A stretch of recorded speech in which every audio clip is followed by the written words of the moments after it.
hard to see. I want you guys to see them, but this is what a protocol that we do for food aggressive dogs.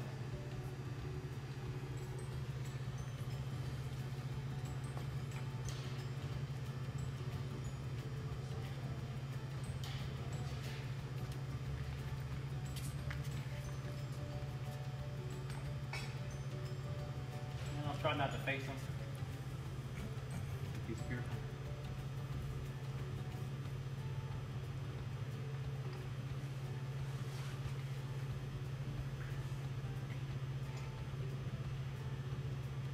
Let's see if it comes out because he gets impatient.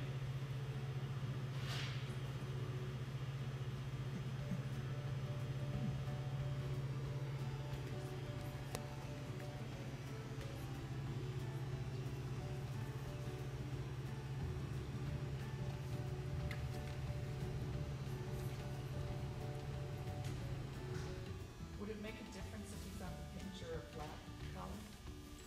Is he on the pinch now? It wouldn't make a difference. Yeah, he wouldn't be more as pronounced, or yeah, he wouldn't be more. If he decides to lunge, it'd be more of an impact. Yeah, but will he self-correct himself with the pinch versus the flat? Is he more in control? No, in the flat? I don't think so. I think he will. It'll be a difference, and it'll be noted, but I don't think he'll note that as a correction. Yeah, he just will. In my mind, he will say, I did this, and this is what happened, versus, and this was the uncomfortableness that happened, versus the flat collar where it's not as uncomfortable. So they will try it less. Yeah. But that's not the reason why we can work this dog with flat collar. As long as he can't get to me, it'll just take a little longer with the flat collar.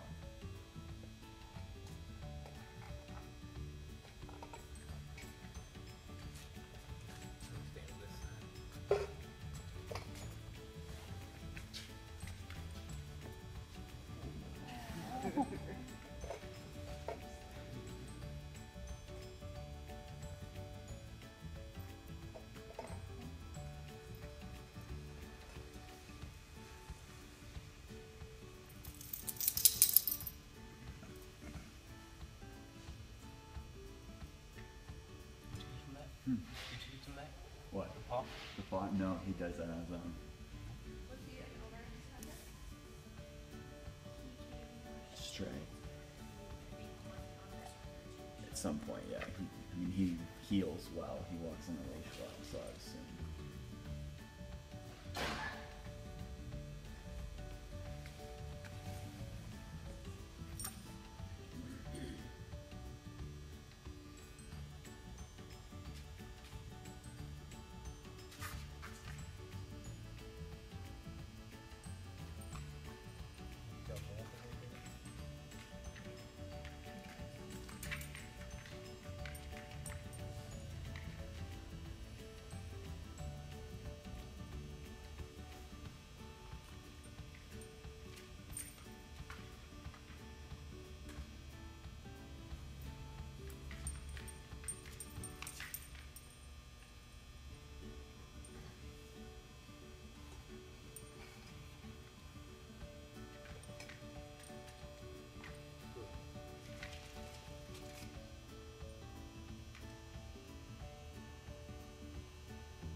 So normally, again, I have a piece of tape that I don't cross.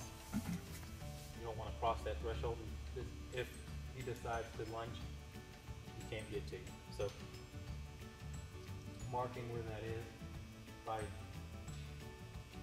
wrapping the leash around, pulling it out, putting it down, then putting a piece of tape here.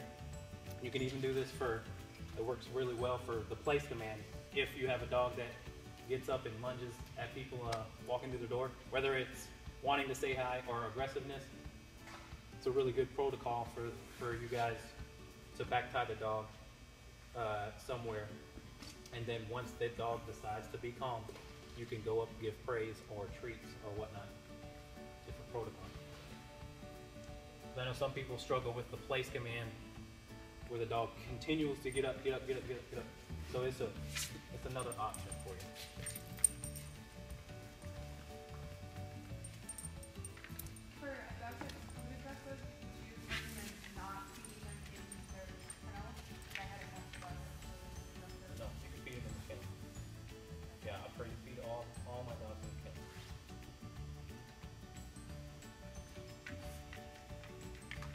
And avoid touching them while they're eating. Just don't do it.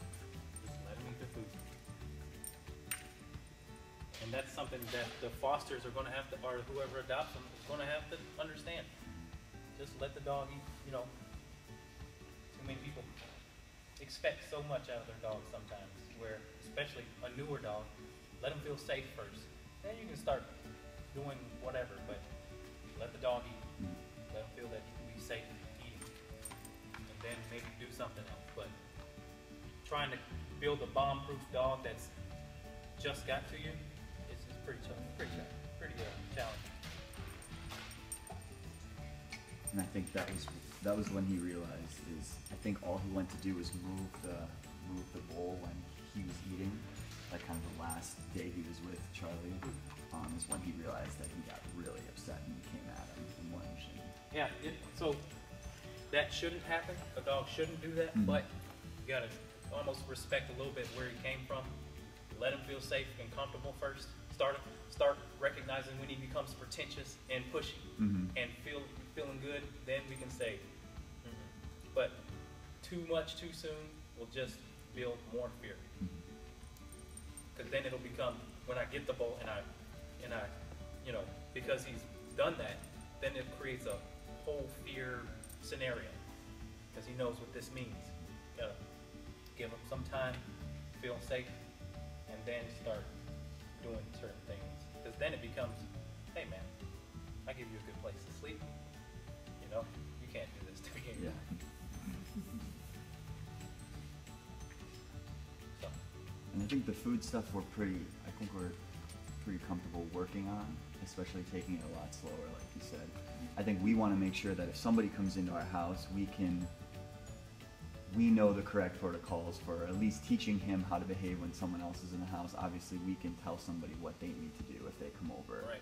But we want to make sure that we know the proper way to introduce him, Right. even if it's just to say hi, so that then he can go lay down and then we never bother him again. Yeah.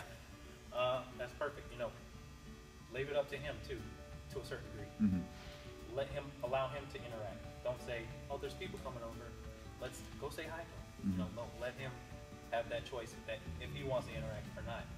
Doesn't mean he's human aggressive. It just means he doesn't think that's a big deal. Right. And I don't have a problem. I don't have a problem if my dog doesn't go up and say hi and kiss and all that. Right. And he's never actively gone after somebody. It's more, again, when they're in his space. That's when he gets very over that threshold real quick. One of the things I do is I never pet a dog that doesn't want it. If they come to me, especially when working with dogs who come from a past and that are fearful. If they come to me, yes, I'll pet them, but I'm not forcing myself on them. Why? Why do we do that? Why do we force ourselves on dogs? Give them the choice. Right? Give you the choice. It's all about food aggression is all about helping them feel safe. Especially with dogs that are new and fearful, but there are food aggressive dogs that are pushy, yes. And you handle that in a certain different way, but let them know that they can eat their meal in peace. Then we can do some other things.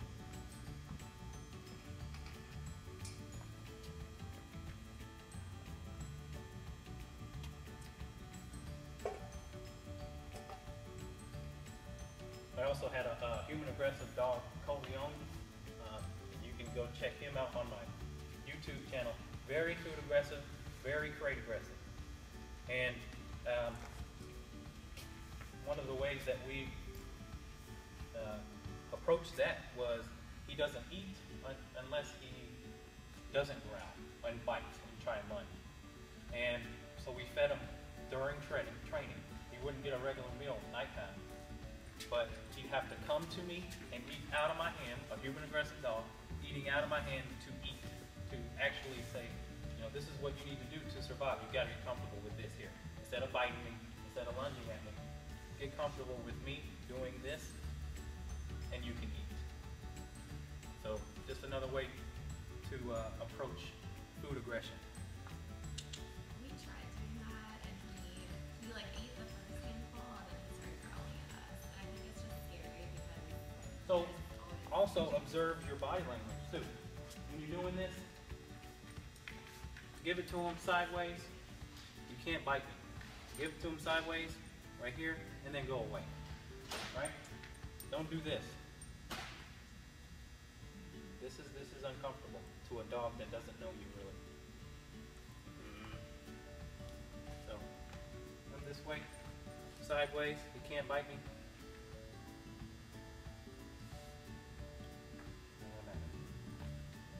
Body language.